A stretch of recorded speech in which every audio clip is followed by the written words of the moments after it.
affirme que la Russie est résolue à coopérer avec la Syrie et le président Assad pour triompher du terrorisme. L'armée arabe syrienne détruit un tunnel et un quartier général de Daesh à Deir ez-Zor.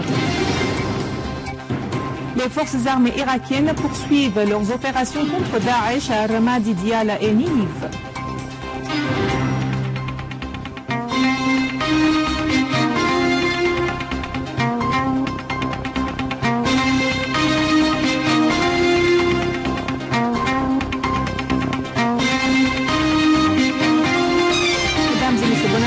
Merci d'être avec nous.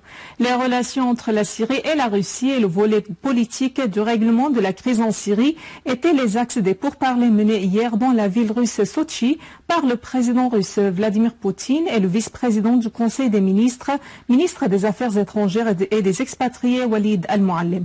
Dans une conférence de presse tenue conjointement avec son homologue russe Sergei Lavrov, au terme des pourparlers, al-Muallim a affirmé que le président Poutine avait insisté sur la détermination de la Russie à coopérer avec la Syrie et le président Bachar al-Assad pour triompher du terrorisme.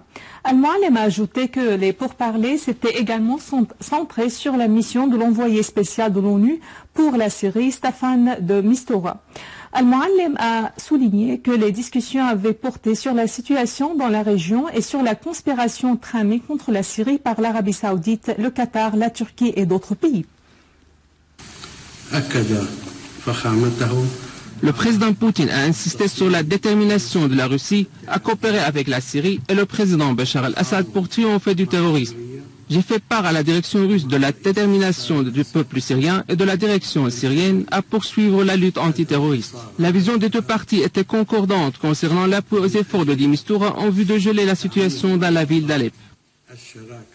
De son côté, Lavrov a fait allusion à la vision concordante entre la Russie et la Syrie sur ce qui se passe dans la région, notamment en Syrie, assurant que le paramètre principal de ce qui s'y déroule se représente par la recrudescence du terrorisme. Lavrov a souligné la disposition de Moscou à assurer un climat approprié à la reprise d'un dialogue entre Damas et les différentes parties concernées. Lavrov a par ailleurs refusé l'idée d'organiser une vaste conférence internationale sur la Syrie, à l'instar des conférences de Genève, affirmant que le recours aux terroristes pour renverser l'autorité en Syrie est inacceptable. La Russie poursuivra l'appui à la Syrie et les autres pays visés par le terrorisme. Nous soutenons leur potentiel militaire face au terrorisme. Nous sommes persuadés que la lutte antiterroriste doit se référer aux lois internationales, loin de la politique de double critère.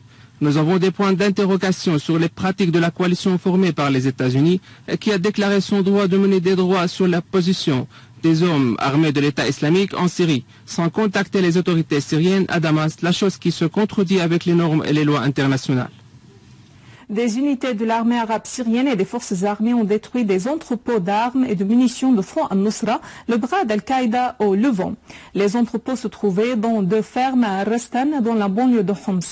Des unités de l'armée et des forces armées ont éliminé des terroristes dans plusieurs villages dans la banlieue de Homs. Dans la banlieue de Daraa, à Sheikh Meskin précisément, des unités de l'armée et des forces armées ont détruit des véhicules et des caches des leaders du Front al-Nusra. Des terroristes ont été tués et d'autres blessés, dont un terroriste saoudien. À Alep, des terroristes ont été éliminés dans des opérations de l'armée arabe syrienne dans 10 régions à Alep et ses banlieues. Dans ce même contexte, des unités de l'armée arabe syrienne ont détruit un tunnel de 30 mètres de longueur, en plus d'une cache des terroristes de Daesh dans le quartier El Jbeil à Deir ez-Zor. D'autres rassemblements de terroristes ont été visés dans 3 autres quartiers de la ville. D'ailleurs, une voiture piégée a explosé à Al-Mayadin à Deir ez-Zor, faisant des tués parmi les terroristes de Daesh. Les opérations militaires se poursuivent en Irak à Al-Anbar pour chasser les terroristes de Daesh d'Ar-Ramadi et Ninive. Les forces irakiennes ont éliminé 12 terroristes de Daesh et désamorcé 2 voitures piégées au centre de Béji, au nord de Tikrit. Les forces irakiennes avaient repoussé une attaque déclenchée par des terroristes de Daesh sur le barrage de Mossoul et à Kirkouk. L'armée de l'air irakienne a visé des voitures transportant des terroristes. L'opération s'est soldée par l'élimination l'assassination de Walid Daesh à Al-Anbar, en plus de 22 autres terroristes.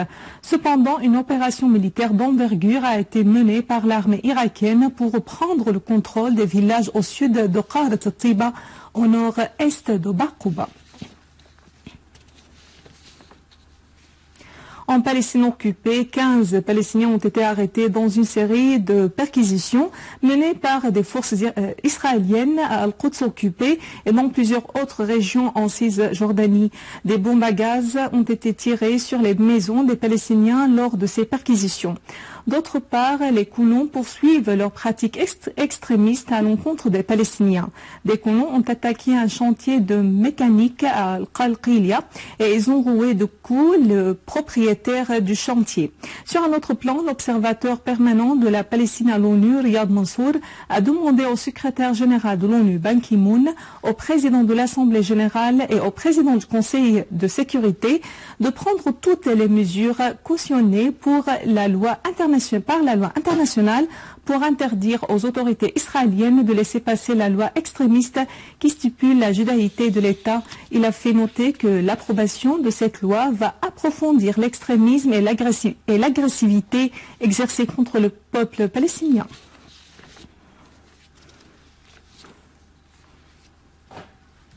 En Afghanistan, 5 civils, dont un étranger, ont péri dans un attentat suicide au motocycle contre un véhicule de l'ambassade britannique dans la capitale Kaboul.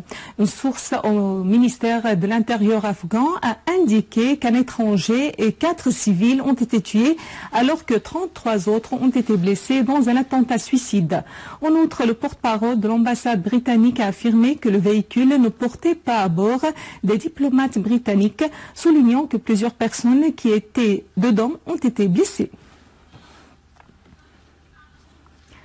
Avant de clore ce journal, un rappel des principaux titres.